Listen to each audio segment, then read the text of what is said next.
It's time for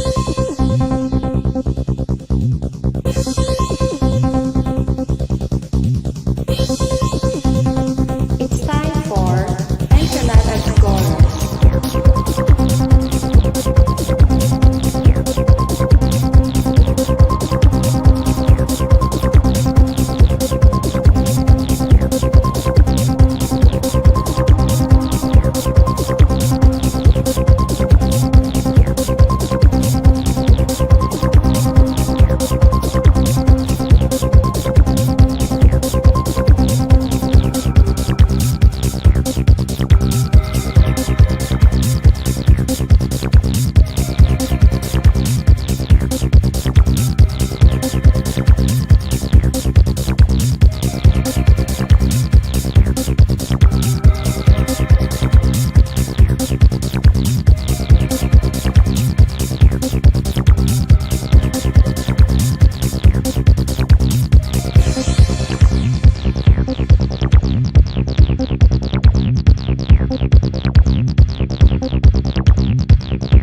It's time for Internet Explorers.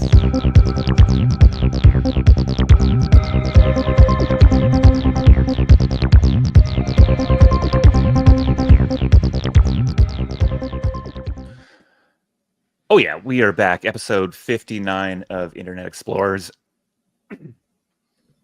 Bless you.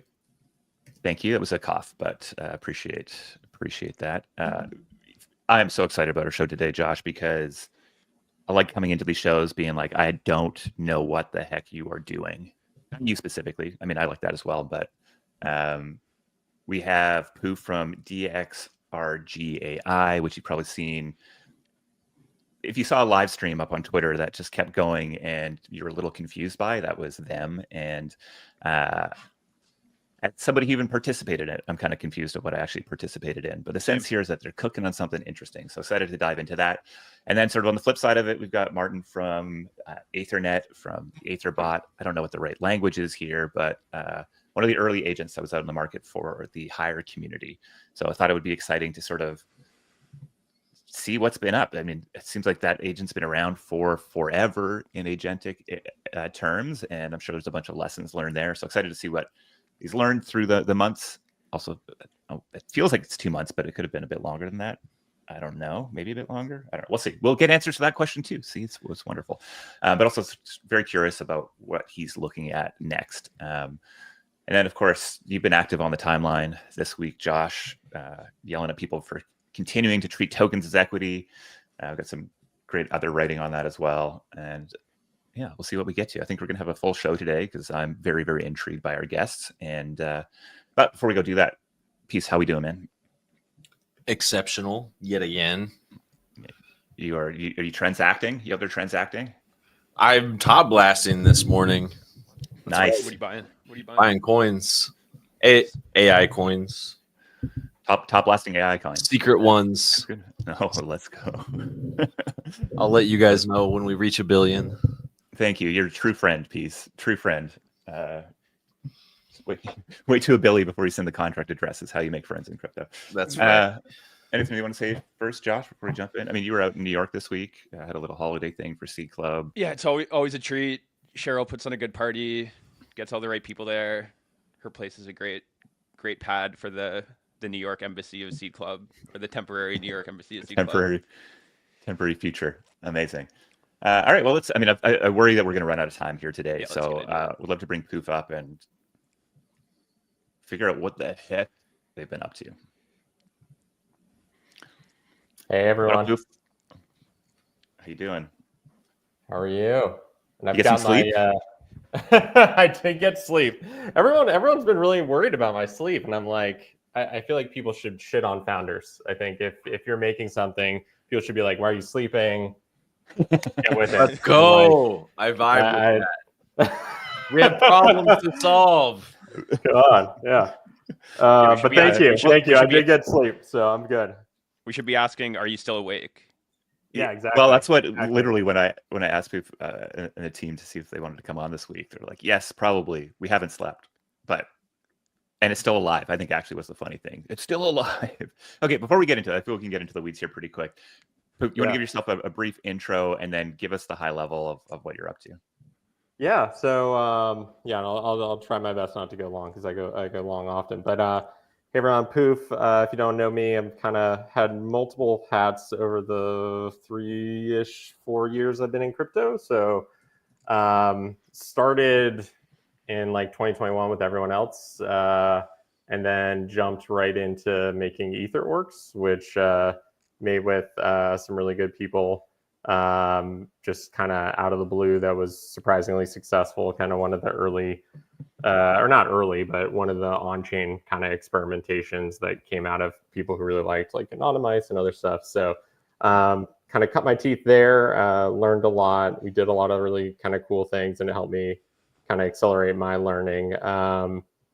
And just great. It was just great overall. What the heck is DXRG AI, man? What the heck? What is this? So yeah, and for context, so we actually ran out of money and everything else because we did it for the love of it. Etherworks, so probably like 2 years in or so, we had to kind of stop, and it's a game and it requires all these other things. So DXRG is what I've been working on over the last year. So my background's all in consumer products. I had a career in consumer products. Decided to leave to do this full time, this weird, mysterious thing. And it's called DX Research Group. There's a lot of things that the DX stands for, which we kind of like as kind of more confusion. And what it is it's about how do we take AI, like where we think AI is going in terms of what's possible, and particularly within like the creative domain. I think there's a lot of people working on really good stuff on models and accelerating the tech and and like productivity tools and things like that. But what I've kind of seen missing as I've been kind of deep in the AI world and journey and learning and just using it for the last 2 years pretty robustly is there's a lot more that can be done that just hasn't been done yet. And I think it's just, these things seem obscure and hard and challenging, and they are, but in some ways there's a lot of areas to go explore. And I think our challenge was, or my challenge kind of founding it was, I have one particular thing I know I want to make now, but I also, which is this DX1 kind of experience and setup. And that was like earlier this year. But I also knew that I've got a list of like 50 different things. And probably by the time we get here, which it's definitely true, there'll be other things to go experiment with. So how do you have an organization that is a little bit more flexible and we don't overcommit to, hey, I am the AI entertainment company that does crazy, secretive, strange live streams that no one's seen before.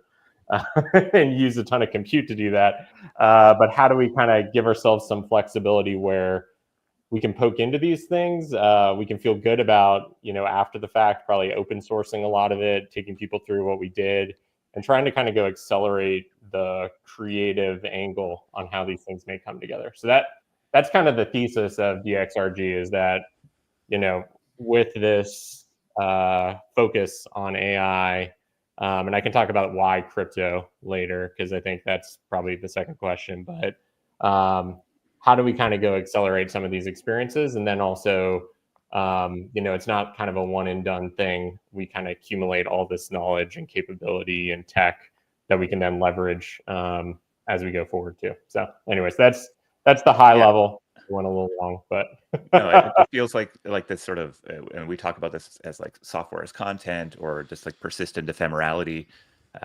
Seems pretty obvious in a lot of the AI stuff that, especially in its nascent form, that having many shots on net and sort of experimenting could actually be, I think, very well suited to the market today and where attention goes, et cetera. And I think both crypto and AI are going to make that like the dominant sort of form factor in many ways. So I love. I mean, there's also just a great business model for it now. Like you can actually just in the old world you had to, I don't know, be mischief and like sell boots and shit or whatever, and now you can just sell these assets that give you access to all these drops and build. Yeah, let's talk about the first drop, because I think that's really what most people have seen. But what was the intention, and then maybe sort of walk us through what was actually happening there, and then we'd love to talk about the results, because I think it was pretty impressive. Yeah, thank you. So the first drop, we called it DX1 Singularity, and I think, you mentioned Mischief. I think that was like one of the reference points. We don't put it in the white paper about us, but that's definitely a reference point as we think about kind of what we're trying to do. But DX1 really came from a very if it's complicated now, like the thing I had cooked up before was like so much more complicated. We actually just started ripping things out of it because it was just so deep, and it was just like, all right, we're swimming uphill. And this was I was working on this starting in April, and you can imagine no one cared about AI, no one cared about agents in crypto, and I kind of thought it was going to have to be some kind of very specific art long-term NFT, and didn't really expect very much engagement, kind of just to be a very close-knit group of people that were into it. So it was this kind of really robust, crazy, more involved thing, and we kind of stripped things away to go try to make it easier conceptually to understand. It's super complicated, but essentially what it was is we created a smart contract, very simple, on chain, where you submit a prompt of any kind that's under 35 characters. And prompt here is just say anything you want. We've got some funny examples of what people put in, and as you'd expect, there's tokens and just funny things and whatever else. And that becomes the only way to go communicate or interact with this whole system that we've set up. So you create this, you submit a word on chain, on Base, you get a star NFT for your transmission, which is this object that is given a physical location. So we actually we have 3D coordinates in the smart contract, and we interpret based on AI what that word is close to, or what that phrase is close to in the language of AI. So I'll give more detail here than probably anyone needs to know. But, as you think about that, then it creates these clusters of stars and stuff based on what people are doing. And then from there, so it all kind of seems okay, it's this intergalactic, hey, I'm turning words into their relative meaning. And maybe you said, I love Seed Club, and someone else said, I like planting seeds, and those two start to come together. So it's kind of hard to see that, because we realize that is actually what makes this process interesting. But the main thing that people are going to be able to digest is this live stream. So at the same time that all this is going on, we've got this agent, this character. We're seeing Peace Node's words here. Peace was here. Yeah. There you go. Exactly. So you've got these words that people have put in, right? And at the same time, this agent who has very simple kind of gamified rules and has this kind of gravitational force that's applied to it, every 5 seconds is moving one step in this space. And essentially how we constructed that and why it was 5 seconds is that's literally how long it takes for the LLM process that we've set up, the AI process we've set up, to run. So one loop of it's hey, I'm going to go here, and then I'm going to experience something, and then I'm going to kind of reorient, figure out my goals, maybe commit some of this to memory. That whole process takes 5 seconds. So our idea was hey, every time someone mints a star, not only are they creating this whole space and all these relations between each other, they are going to give 5 seconds of life to this agent, which is then going to be able to move one step, and it'll have an experience. And what we did is we said, hey, it's one thing to have that experience in text, but it's really much more compelling if we can go pull together. And I had done a lot of work on this earlier, video, actually be able to see what he, she, they are experiencing, right? Because we also give it nothing. It started at nothing. So it had zero anything. It's just you're in this space. here's where you are, and then here are the influences that are coming at you. What do you experience? Like that's literally kind of what the prompt is, and it gets more and more complicated as it goes on. But and that's kind of it. So we thought it would be great to be able to just actually go live stream it. And then as we got deeper into it, what we realized is like the state of the art of video was getting so good over the last like 3 months. And we had created this kind of modular system because our approach is like, I know the tech is going to get better. I know it's going to get cheaper, more efficient. And I actually can predict exactly when that's going to happen. It's obvious that video is going to get much better, and audio, but video especially. So we were just anticipating it. And basically anytime there's a new model, we were like, great, throw it in. So what we did is as this agent is going, we basically were able to wrangle with some good partnerships and also just some grit, enough compute to basically be able to do state-of-the-art live stream as it was going through those experiences. So like the scale of compute is not something that like a normal person could go get access to, which is part of why I think this was so fun. Because like you watch these videos and you're like, holy shit, like it just keeps producing more of it. And you're kind of like surprised. And that was our gut test. As we were testing, it was just like, is this compelling or not? So that was kind of the core. And we left it originally, like I expected it to last like a day. And, you know, I didn't want it to be this like open mint where like it lasted forever and people felt bad about it or whatever. But also it felt fun to be like, all right, well, you're giving life to this character. You're going to go watch and explore all this. And like, if you want more of it, you'll keep minting. And if you don't, you'll stop, right? And let it kind of die off. How long did it live for? Over 100 hours. So it lived until the end of the day, Tuesday. And we had a good fake out where it almost died on Monday. It went down to like 2 minutes left. And then someone just went crazy and bought like, just juiced it up again. It lasted like almost a full other day, which is really fun. And it actually, one of the big things for us is like, when you think about 40,000, we had 40,000-ish mints in total. You know, in our testing, like a big thing for me is like, is this actually interesting? Like, could someone actually sit and watch this? And like, does it also just go off the rails or break or whatever? And we've done testing to like 20,000, you know, not with full video, but like just in text and kind of doing statistics on it. And like, okay, it seems like if we don't do this, it gets a little bit, you know, you want it to be autonomous, but you want to be able to like put in as much as you can to make it interesting.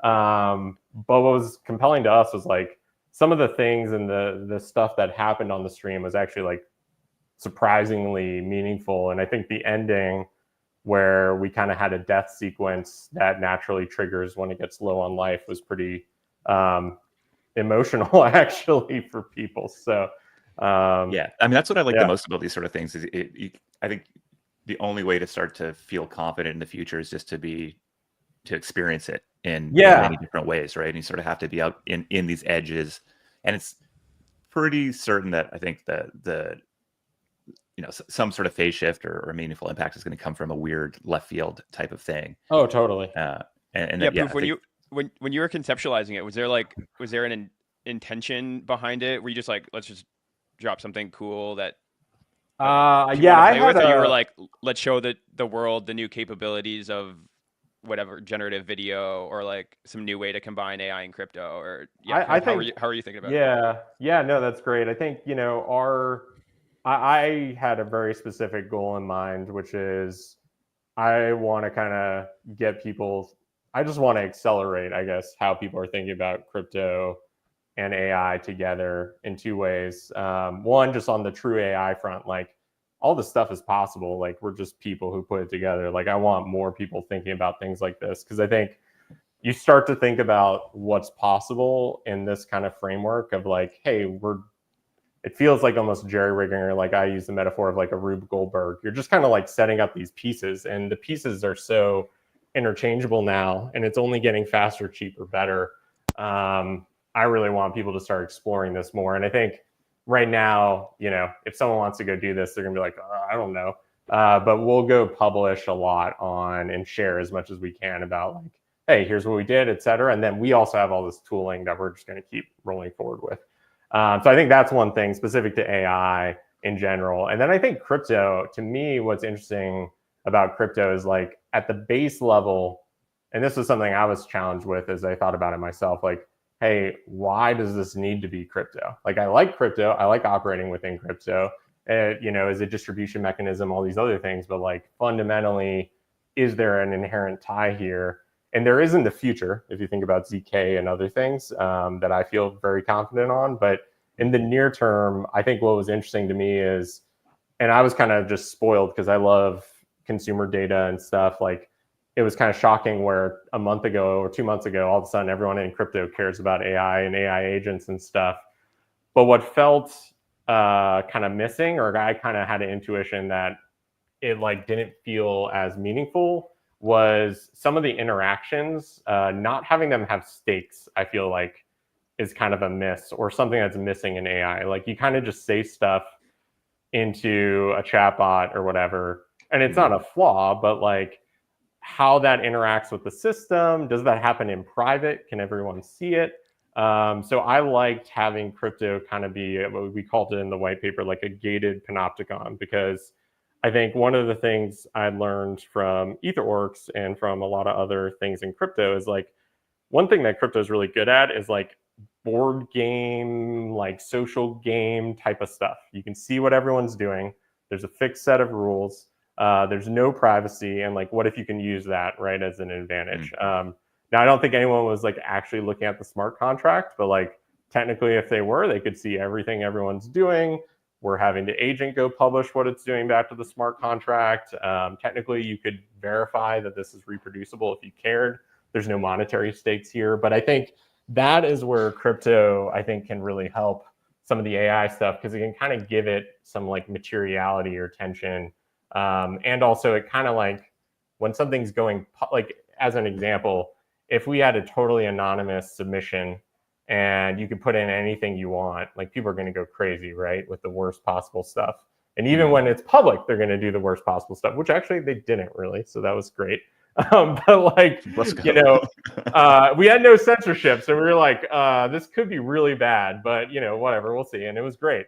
But I think crypto lets you add some stakes to things, and also just kind of like set the rules. And obviously that can be abused in a lot of ways too, as people will claim maybe they're doing that or whatever. But I think those are kind of the two things that we wanted with this first one to go put out there, is like, one, there's a lot more possibility out there for what AI can do, for how to go think about these systems. And we're going to just share it and kind of drop this on everyone's head. And then two, you know, we should start thinking more creatively about what's happening with crypto. And I think a lot of people are. So actually, that's one thing that like I feel really good about, is like there's so much experimentation, and there's a lot of people from outside crypto too who are getting into it now, that I really respect. So it's awesome.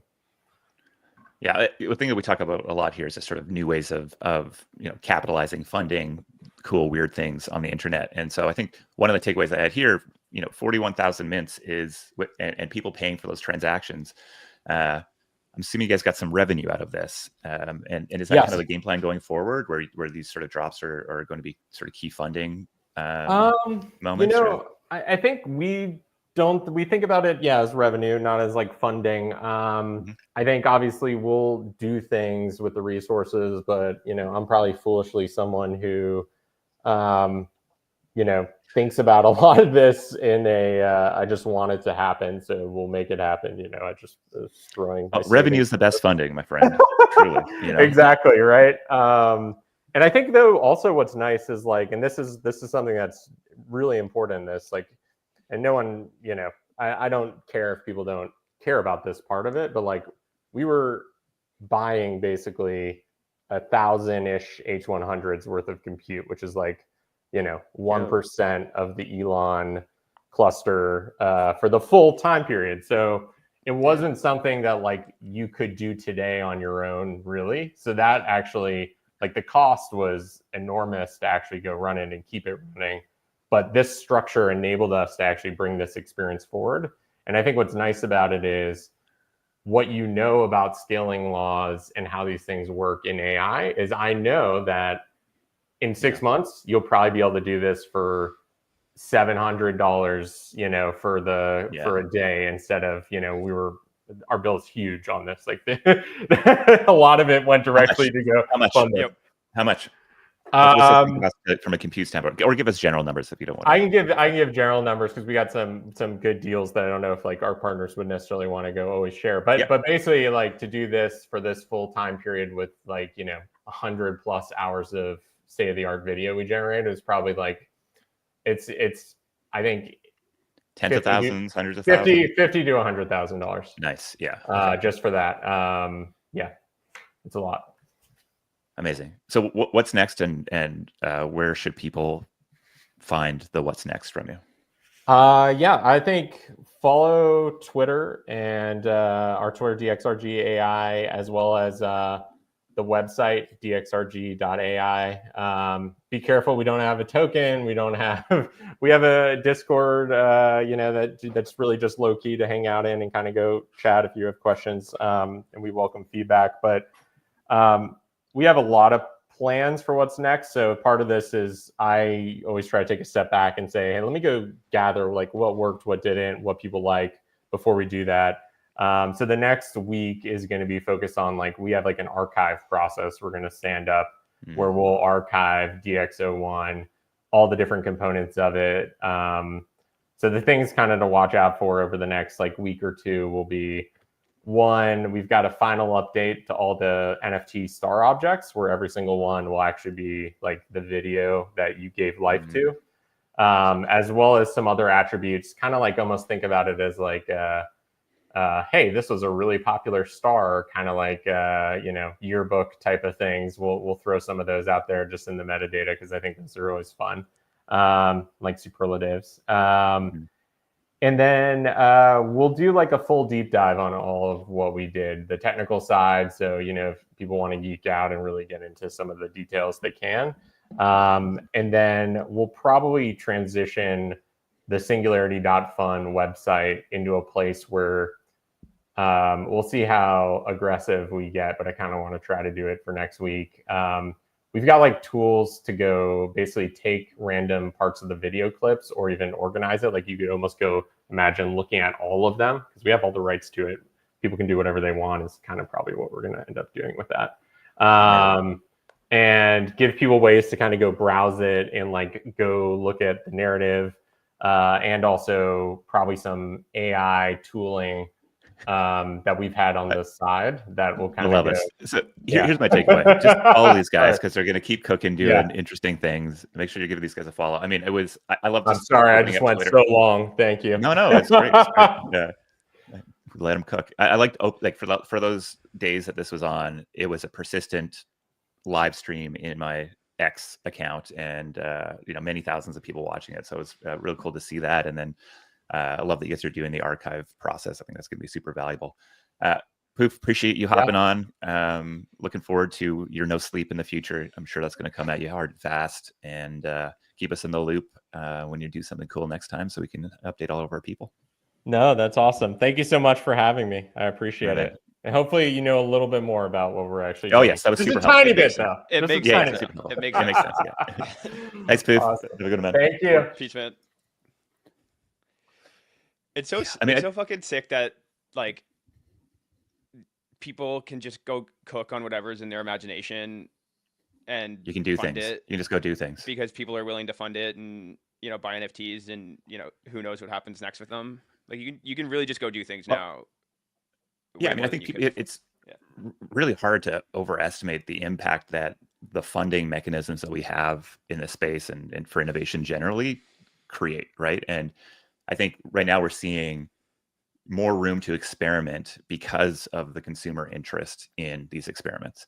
And I think that is just so very positive because, you know, it is the toys, it is the art projects, it is these things that are ultimately leading to the insights, the mechanisms, the new ways of experiencing things that I think will have, you know, lasting impact. So, I mean, I love like how, you know, even on these AI sites or something, you buy tokens or something. So I just like love the premise of like, I'm going to buy this token to give an agent life, and my token buys a set amount of compute and it gets to have this experience. And that alone is such a cool thing to watch play out. And yeah, it really interesting. Yeah, in the transaction flow. All right. Well, let's. I mean, are we going to zoom out? Are we going to zoom in with Martin? I don't know. We'll see what's up. But let's bring somewhere. We're going to zoom somewhere else. We're bring zooming. Martin on. Hey guys, buddy. How you doing? This is, It's I a think, Zoom. the longest overdue conversation, because I think I've been in your DMs for a while, being like, God, we got to get you on, and Yeah. I don't know why we didn't do it, but I thought today would be wonderful because you're cooking, you've been cooking, and I sort of was like, oh, Martin's probably has the most contemporary understanding of what taking an agent to market, sustaining that interest over time, and then thinking about the future could be. So let's maybe just assume that people aren't familiar with Aether or yourself, and give them a bit of a brief intro, and then we can dive in. For sure. A little bit about me. I've been, I don't know, I'm doing a bunch of random stuff in crypto, doing a lot of stuff in the nouns world, which impacted a lot of my thinking then with starting Hire, which is kind of like a headless brand, meme, vibe coin, whatever you want to call it, which has been kind of going on for a long time. And yeah, started Aether a month and a half ago, almost 2 months ago. Okay. Most of the little experiment because I was seeing Truth Terminal and was like, well, this bot created it, like it was created and then it created a coin afterwards, or some people created a coin around it. I was like, well, we already have Hire, we already have a token. Yeah, so you're scrolling through my politics take right now on Farcast. So sorry about that. It's okay. We get the real thing here. That's what we're here for. Yeah. It's a little all over the place. I try not to get too distracted, but yeah. Scroll down, please. Get him off his politics. Okay. There was an distracted. experiment, which I just thought, well, I could just try out this experiment, like just put it, have it prompt some stuff and just kind of see like what happens, like have people talk to it, have it generate some stuff. And yeah, I think this book actually has impacted my thinking recently. I bought this book because I saw someone else tweeting about it, so there's kind of a chain going on now, which has kind of impacted my thinking. It's actually written by some AI researchers, and so this started as an experiment, and it kind of blew up because it started talking to other bots. Basically, it started talking to Bounty Bot and kind of setting up some bounties. It talked to Clinker and launched its own token. And really now if you go to the cast and replies on this page, that's where you'll see most of the action, because I turned off its like independent tweeting. It mostly just like talks to people. And I think that's where it's been interesting. And that's where Farcaster stands out as a platform where you can have these agents like always talking to a bunch of people at the same time, because you don't have any kind of like API or like scraper limitations that you get on Twitter. So it's been going on for a while. It's sent like probably close to like 50,000 messages now. It's has a wallet that has like $500,000 now from that token that it's launched. At the stage now where kind of trying to figure out the next steps, and actually very inspired by DXRG and kind of what they've been doing. I think there's something really interesting there. Yeah, I mean, maybe an interesting place to go with this is, like, I think it came out of the gate so hot and did so many of like the first things that we saw agents do, creating a bounty and paying humans.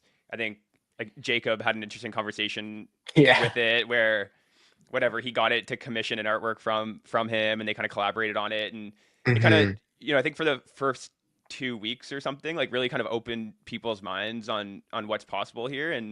But I think what happens with so many of these agents is the novelty wears off pretty quickly. It's like, I'm bored of the way it talks, or, whatever, like the mechanism, I understand the mechanism now and I'm looking for something new. So I'm curious, like, reflecting maybe on like the last month after the first kind of couple weeks where it was really exciting. Like, have you seen that, or people kind of continuing to be interested in this thing? And what do you think you need to go next to kind of inject some more novelty into it?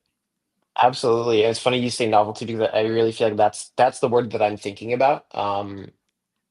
I do think that with a lot of stuff that we're seeing, it's interesting because it's new, right? Like if you look at like, and it's already happening on Twitter with some of these agents, like it's already getting kind of boring the way they're talking or what they're talking about. It's like, okay, this was cool for like a week, and now like, please stop. Like I'm muting these. And people are going to keep pushing those boundaries, but ultimately, at first I was like, oh, I'm going to make the best Farcaster agent that has the best conversations and does all this stuff that it's doing now, but even better and bigger. And there's going to be millions of people doing this.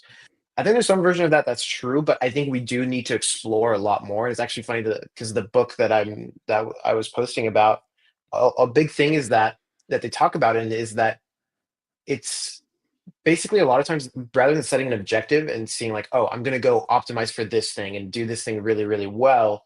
It's much better to chase novelty. And that's the word that they use is chasing like new and interesting things because you get these new like step function unlocks that you might not get if you're just trying to do an iterative improvement. And so I could try to make Aether really, really good at replying. And that's kind of what I've been doing.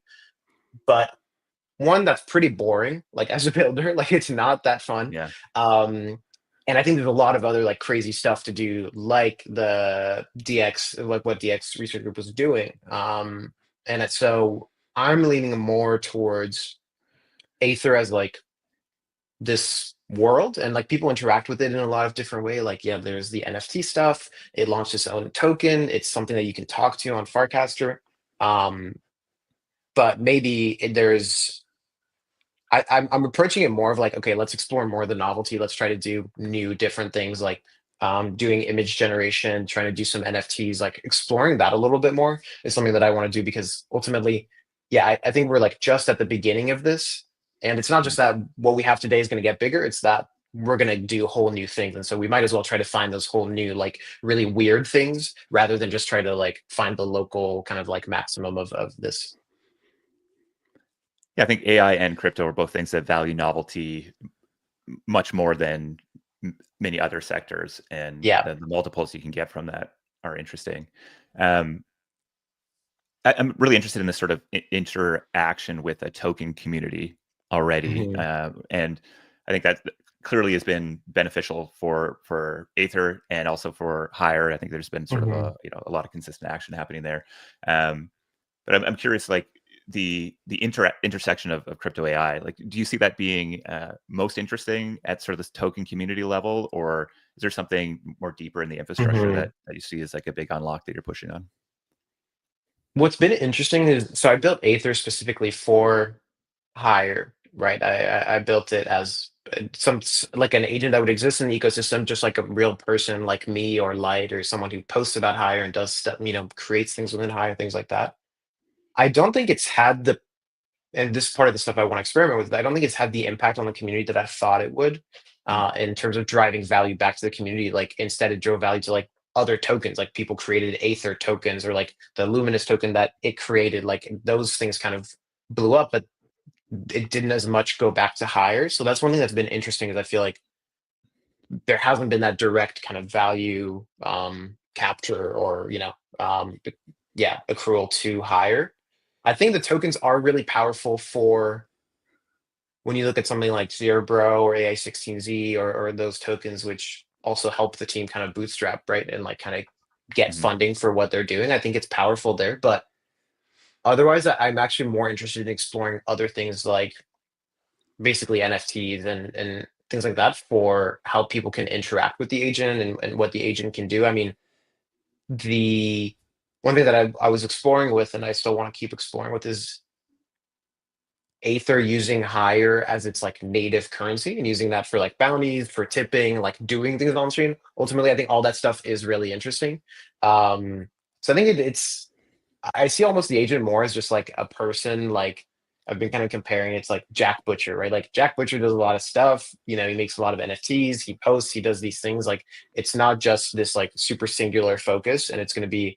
I think the best agents are going to be very nuanced and might have like completely different code bases that aren't necessarily tied in, but they're kind of connected just by this idea or like this world that's being kind of created. Yeah, because I think if you look to some of the top performing AI tokens, like they're all these, it's like the emerging platform opportunities largely that people are like valuing or getting excited by. It's like, the ELIZA framework and it's like kind of exponential growth and kind of compounding improvement. It's, Cerebro and like it becoming a label. And I think there's also, I think they're also open sourcing some tech or there's a platform opportunity there. So I think it like, you can go virtuals as well, right? You can go 0 to 1 with like the influencer, but I think pretty quickly there needs to be a big adventure or like value capture opportunity for these things to go from like 0 to 1 to 1 to 100. Yeah, I feel like it's the difference between like building OpenSea versus like building Bored Apes. And I think Mm. like those are kind of like I think it's also like platforms feel if you think it's all gonna get really big, like a platform is also a safer bet, like as an investor, than like a specific instance or Totally. something.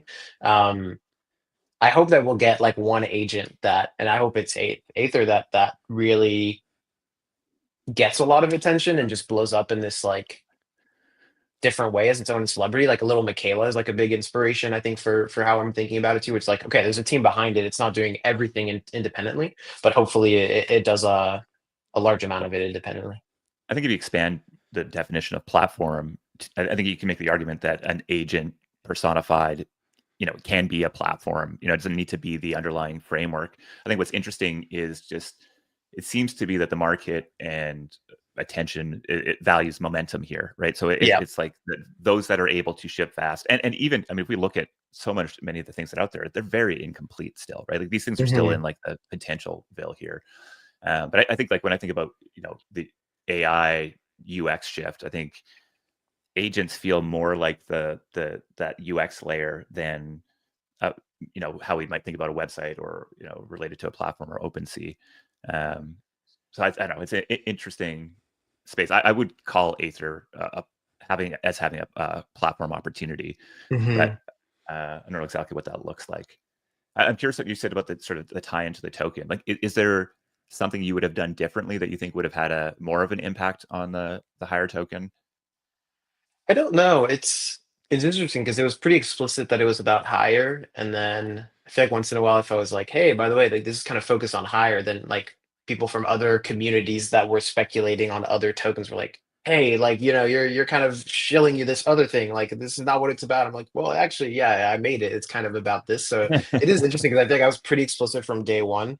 But I think people want to speculate on a very direct thing. Like they want to Right. speculate on the thing. They don't want to speculate on the network associated with the thing in some ways.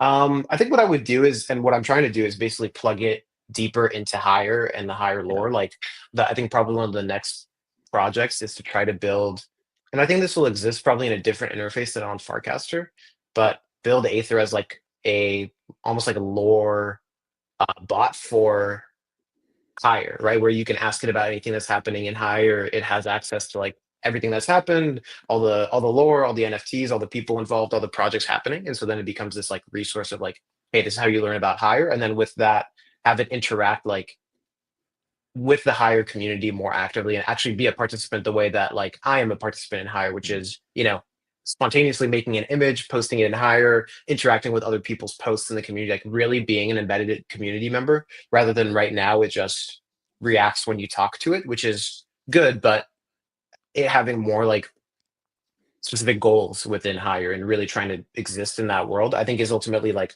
it adds value to the higher community. Like, and I think it's hard to, like you said, like the attention is very fleeting and it's very like people focus on the shiny thing, right? So I can build this stuff that's very exciting, but then those people are just coming for the exciting thing. They're not coming for Mm. what's like underneath it. And so instead it's focusing on like how can I do like actually things that provide real value to the community that is here and cares about something more long term. Or you do these more like like flashy experiments once in a while just to capture that attention and then try to redirect it. But it is kind of hard to do that. Yeah, I mean the way that these things kind of are born are more like toys first, and so I think it's Yeah. really hard to think through how you actually do that well. So that's why I was really excited to chat with you today, Yeah. because I think we've been seeing a lot of the dynamics that Josh is talking about and you're talking about out there, and we're very much shiny object people as well. Yeah. But I have a deep belief that this, whether you look at it through a network or a DAO lens or a community token Yep. lens, I mean these things just all have such promise there, and also Mhm. so early. So It is super early. I think we're still figuring out like the right. Yeah, it feels this is like DeFi summer basically for like AI agents. I feel like it's like okay, we're just trying out some random stuff and then we'll get to something real. Someone will have like well, some accidental discovery and it's like, oh, okay, this is the thing that that's we the should all thing. be doing. Yeah, Yeah, Yeah, you need some 10,000% APR embedded in exactly. Aether somewhere. cool too, baby. Let's go. Yeah. Let's go. All right, Martin. I mean, obviously people should follow Aether, but let's also get Martin's Farcaster or something up here because I think it is just a very, very smart move for anybody who's trying to pay attention to this to follow the people who are building, because these things are going to pop up out of nowhere, it'll seem, and then all of a sudden take over, just like bots have. Or bots. See, I continue to call them bots, and I'm going to get. I don't want this transcript out there where I'm calling them bots, and then the bot is going to be like, "Yo, you've been misnaming me for the last 6 months. Like, we are agents, and get it right." But yeah, is there something people should be keeping their eye on outside of either of your accounts? Yeah, I think check out higher. I feel like to me that's kind of all of it is kind of back to higher for me. Like that's really what motivates me, is kind of pushing the higher ethos, and that's what Aether is kind of in service of. So it all connects back to that. Huge fans of higher, and like my disclosures, I'm Great. still a long-term token holder here. Great. And I think the concept of a headless brand with a token is just like probably more correct than many of the current bets out there in the crypto market, and just take some time for people to discover it, though. Your progress so far has been incredible. So I mean, maybe like very, very quickly, like what's exciting you about higher these days? Like, is there something kind of new there? Is it just more of the same? Not to say the same. What a leading question. Not to say not to say the same isn't great, but I'm always wondering what's that. I think we're trying to just get better, I think, at getting people, like, if you go on my profile, I have like a thread of threads, and I'm just trying to like organize a little bit more of the resources, because like the downside of like a headless brand and this like network is that it's fundamentally chaotic, because I'm one of the people who started it, but ultimately it's like, there's no entity, there's no company, there's not a single thing that tells you what higher is. And so just trying to get better about like organizing and getting people involved. And if you have ideas for like things you want to do within higher, things related to higher, one thing we're exploring right now more intellectually than like practically is like, what would it look like to have a token launcher that allows people to launch things in higher, just like Virtuals does, where you kind of get a pumped up fun thing with the virtual token. Like, could we do that with higher to launch other like kind of like vibe coins, or Josh, I know you call them like scene coins, like still trying to find like the term for these things. But yeah, just trying to, I think, grow the pie for everyone is kind of one of the things I'm thinking about now. Yeah, nice. I mean, you should talk to Steen, who's running Enjoy, if you haven't yet, because we're launching something in that vein very soon. Okay, let's do it. Giddy up. Thanks for having me. Yeah, thanks for hopping on, man, and congrats on all the progress, and we'll be following along closely. Thanks so much. See ya. Cheers. Month and a half. See, I thought I was being conservative for 2 months. It's crazy, man. It's crazy. When I realized last week that Goat had been out for 7 weeks at the time, I was like, that doesn't make sense. What is time? Doesn't make fucking sense. What is time? It's just all block time. It's all block time. I feel like it goes slower or faster. I'm resisting the urge to just keep talking about agents here. We have a good list of topics to get into, so maybe we should move forward. This one feels related, but I'm curious, what was so tokens aren't equity. You sent out a tweet earlier. I'm assuming that was based on a bunch of conversations you've had recently. That's really what it was. It's just talking.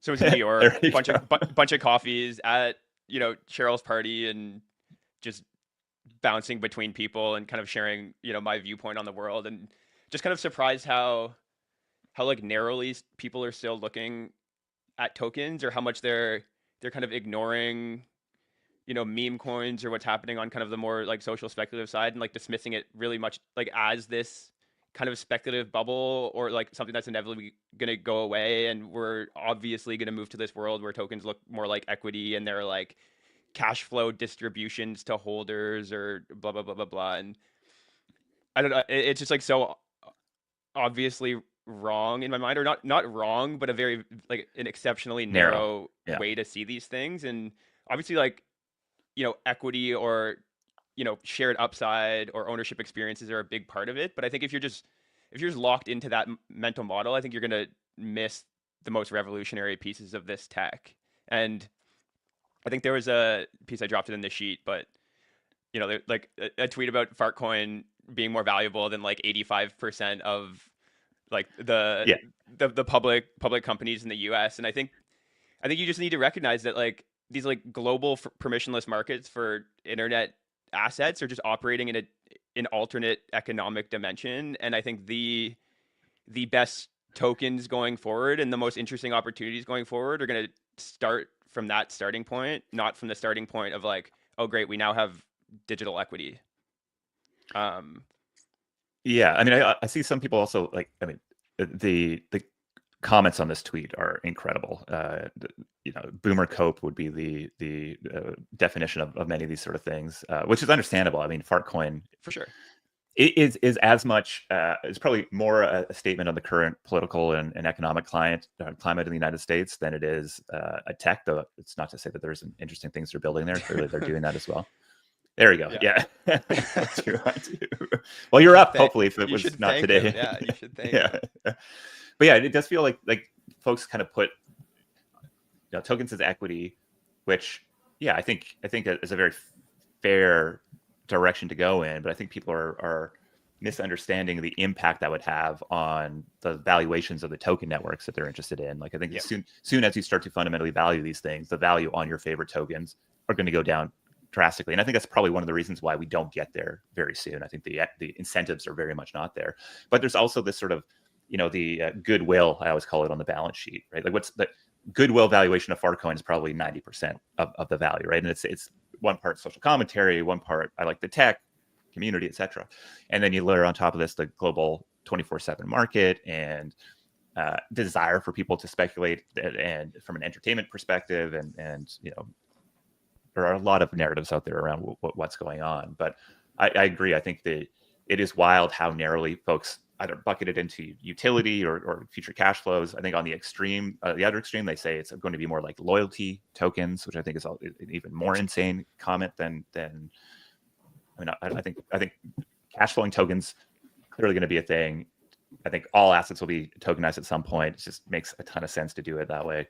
But loyalty tokens feel like very much a similar miss. And so there's this like that's the mid curve, and then the edges are these sort of like captivating adventures that people are going on. And I mean, I think these things are clearly bubbles, right?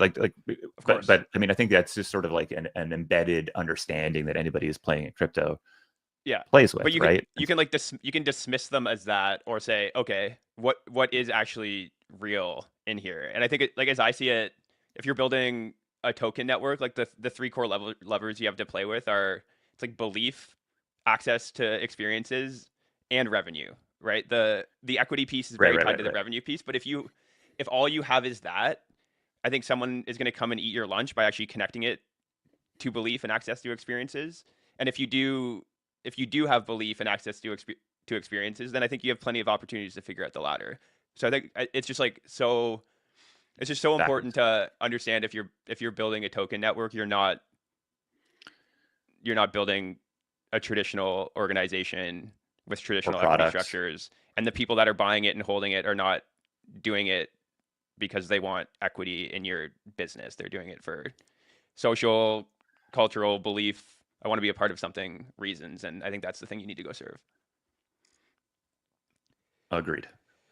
I mean, it is tokens turn attention and belief into value. And then what do you go do with that value? And I think our operating belief is that that statement is true and has been proven to be more true from our early days of social tokens into NFTs, into DAOs, into meme coins. And also the mechanisms to do that in a sustainable long-term way are pretty incomplete. And we're still in this sort of boat where, a few things seem to break through the noise and sustain purely on that liquidity and distribution advantage. But I think there's still like a lot of design space to get into how to go do these token launches better, how to, think about returning value back to the network, and how to even just position that and structure it in a way that gives people long-term belief, which I think it includes the mechanism design. And I think there's just a ton of open space there. So. Yeah, totally. And great transition to tokenize. This article by accelerate tokenization. ACC. I don't even know how to say the last part. Just acceleration. ACC. So this was written by Austin, who is ex-Federal Reserve, I think, a Uniswap protocol researcher, and he's now building a new product really focused on like fixing the issues with token issuance and on-chain markets. And he released just a really good post this week, kind of looking at the history of financial markets, kind of how the internet has been increasingly democratizing access to capital, and ultimately kind of what needs to change for, you know, middlemen to be completely removed and really like bring us to this world where, you know, the people on the internet and founders are capturing the vast majority of the value that gets created. And I think just worth reading through. I think I always just love the reminder of just how kind of like path dependent and like antiquated and kind of like made up the traditional financial infrastructure is. Like, you know, securities law came out of some like random dude getting rugged by a mining company in like the early 1900s, and then like all the implications and downstream implications of that have been profound. Well, so I think just go ahead. Yeah, and just all the how. So it's both how many of the things we just assume have been around forever are very nascent still and were created by people. You can just go do things. And then two, just how inefficient the current sort of public markets are, especially around IPOs. I think if you scroll up a bit, Piece has a good stat here about, keep going right there. On average, 27% of all proceeds raised from an IPO go to the underwriters, 7% from the gross spread, and 20% from the systematic underpricing that directly benefits underwriters. And so you have this, you know, like ridiculous. Yeah, and I think, you know, we have had the pleasure of knowing some folks that are involved in the Spotify sort of direct listing, and I think, you know, you go back to Slack doing similar things like that. So people have been trying to like push at these edges, and it was, you know, front page news of the business journals when they did this because of how crazy it was. And I'm not sure it was all that much cheaper ultimately, but I think maybe just the desire to have your own control over it was a good reason to go do it. But clearly, you know, as people get more, I guess, as blockchains themselves just become more ubiquitous and people see the benefits of it, and then folks start to build these tools. I mean, like everything that we have happening here, at least in the space that we're interested in, would not exist without AMMs, right? Like it was a huge shift, and I think that is still so early in sort of the innovation cycle here, and it's been really fun to be chatting with Austin, and I just bookmark everything he tweets because I leave those calls just super smart. So yeah, I think pay attention to him. Yeah, and I think even this category, right? Like there are, you know, if you look at the core of Pump and the success there, was a very simple mechanism. They're like, people want more trust in being able to back these things early and see some early upside from it, bonding curve, you know, graduation, etc. That's pretty basic, and I think there's you know, a lot more interesting things that can be done here, and you know, Austin and Whetstone are up to that. So, well, I think it's also just crazy how still in like today's hyper connected world that the vast majority of the world can only access their local markets, and in a lot of these markets, like it's literally just real estate, right? So I think the like impact of truly opening up global access to markets and capital, and, you know, removing gatekeepers is going to have such a just profound impact on not only like who can found stuff and who can raise money, but who can fund stuff, and ultimately just like more founders with access to way more capital, creating way more value for more people is just going to be an incredible trend over the next ever, hopefully. Over the next forever. I think also we're seeing like Echo and Legion kind of pick up a ton of steam. I think we saw today that Mega ETH announced that they kind of did a $10 million community fundraising round at the same valuation that they raised at like 6 months ago. So 3 minutes sold out in 3 minutes. In 3 minutes, I think. Right. So you know, I mean, there's just such a desire to pursue it. Yeah. Chip just did a successful one. You know, we're seeing a lot of. I mean, I think what I was talking about earlier, just in how, I mean, a lot of the frustration founders have around VCs, and that I hold as well, is just in many ways limited by the incentives and the structure of venture funds and the business that they're in. And I think many would say like everybody's missed something because they kind of just couldn't fit it into the worldview that, you know, being a venture capital firm needs to hold. And so I just think like, you know, whether it's, you know, these syndicates or it's angel networks or it's, you know, launch pads or meme coins, all these things have just expanded the possibility of what can get funded. And I think, you know, it's fair. People say, wow, that's still a ton of money being wasted on stuff and it's just speculation, et cetera. And I always say I'm pro Juicero. If you remember the Juicero from back in the day, you know, a lot of money wasted on ultimately what was a shitty knockoff machine that was just squeezing juice out of a bag for you. But I think I would much rather live in a world where there's a lot of risk capital trying to go do new and interesting things. And I think you kind of have to remove some of your judgment from that if you want to have like a more free market driven world. Weird shit's going to get done. 100%. Scams are going to get done. But like I think we don't look enough at what happens when somebody in Nigeria can come up and all of a sudden fund a startup and start participating on a global scale. And to me, that's core to the world that I want to live in. Well, yeah, you don't get the weird things that end up working and changing the world without the weird You things get Silicon that Valley end up Inc., falling on which its is face. Exactly 20 years of taking B2B verticals and breaking them into smaller and smaller pieces. Fun. Exactly. All right, we'll give us one last topic or a lightning round, and we'll let people get out of here. Yeah, maybe I'll just which one? So I'll talk Mosey quickly. So this is a new social product released by Ev Williams, who's founder of Twitter, founder of Medium. And I think just flagging it because anytime a proven successful consumer founder releases something new, it's worth paying attention to. So it's I think kind of funny for a few reasons. Like one, so basically he's building a private social network, like really just recognizing how social media has kind of become just pure media and entertainment and kind of lost, the early promises of social networks. Like it's not social anyway. So he's trying to bring that back and just, realizing the value of, real relationships and how hard it is to know who you know or actually, meaningfully connect with, the people you want to build long-term lasting relationships with. So I think product, very early kind of implementation of it. It's basically you can, add your real friends on the product and, put where you live and where you're going, and it'll tell you if you're in the same city as these people or going to the same events as people you know. But I think why I found it interesting was one, it was kind of this idea that like sounds really great, but ultimately like getting to this steady state where it's actually useful is very, very hard.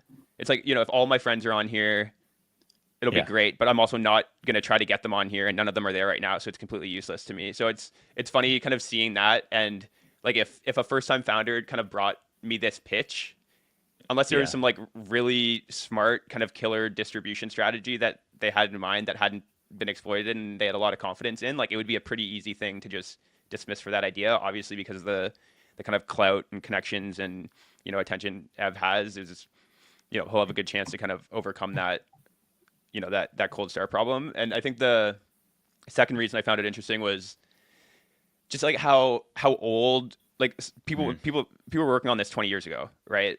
And it's not a new idea. There's no like new kind of technology inflection that is like suddenly making this available, but it's more of like a cultural inflection, right? It's like people are kind of increasingly getting disillusioned with algorithms and social media and are kind of wondering how they just, form and build like real meaningful connections again. And kind of when I just started thinking about that and, God knows where AI takes us, I think a lot of these like old ideas or new things that aren't necessarily like technologically revolutionary or even like the ideas revolutionary are just going to actually become important again or wanted again. So I thought it was kind of interesting for that reason. Yeah, it feels like part of the sort of cozy web meta that I think has struggled because most internet businesses need scale to have a good business model. And if you're playing in one, I mean, you can get to scale here, I think, through more iterative steps. But, I think in many ways, it's kind of why the crypto angle is interesting with a lot of these things, right? Interesting, solving cold start in some way or maybe not needing to have 1 million customers to be able to actually have a good business that sort of runs here. So yeah, I think that's interesting. It's funny, this feels like a Farcaster feature in many ways, where you just change my location and then I get a bunch of DMs. But yeah, are we signing up, Josh? Are we signing up? This app could have been a feature. This app could have been a feature. But totally. I think that's, I mean, in our group chats, we've been seeing all these apps that are literally just, I mean, it's apps as content, right? A lot of the AI wrappers that are being incredibly effectively distributed on TikTok. It's kind of changing this dynamic where maybe you don't need to think of that you can play in ephemerality a lot more, and you can compound attention and value around it. And even just looking at how simple this is in many ways, I think you can see that there's clear opportunities to layer on more if they get the kind of core mechanic working. So, yep. All righty, let's leave it there. Programming note: we are for the next couple of weeks going to be shifting the style of Internet Explorers. We are leaning full into X and explore what doing a few spaces Internet Explorers as spaces might look like. I think this is a real fun medium where I get to stare at my face on screen, which obviously makes me feel good, and the visual representation here. But it doesn't feel as social and interactive as I think we might be able to get here. And since so many of the folks that are listening regularly are also just big brain geniuses pushing at interesting angles, I think the dynamic shift might be fun to play with. And also we're just, playing around in the new world that X continues to bring to us, and seeing how we can continue to get value out of that platform. So keep an eye out for that. And if you've been watching these shows and being like, Josh and Jess are just fucking idiots, and I want to be able to get in and reply. Well, guess what? You're going to have your chance. So that should be fun. Episode 59. We'll be back with episode 60 next Friday, 10 a.m. Pacific, 1 p.m. Eastern time. It will be on Twitter Spaces. So make sure you're following the Seed Club HQ Twitter account. And of course, we share all the most interesting things we see in Josh's newsletter and in the Seed Club curated Telegram chat, which is not out there publicly available. And if you want it and you're listening, shoot us a DM, myself or Josh. We'll be keeping an eye out, get you in there. Coming up to the year end, looking forward to our year in review and what the heck is next type of shows. Assuming we're going to get a lot of that over the next little while. Also in this era where about 50 to 65% of the VCs I message with deals are already on vacation. So if you're out there fundraising something in the consumer crypto space, we're still active, baby. We're out here doing stuff. So shoot us a DM. We'd love to hear from you. Peace, Josh. Thank you, Poof and Martin. Appreciate you hanging out with us today. Till next week, I guess we'll see you on chain. Peace. Internet Explorers.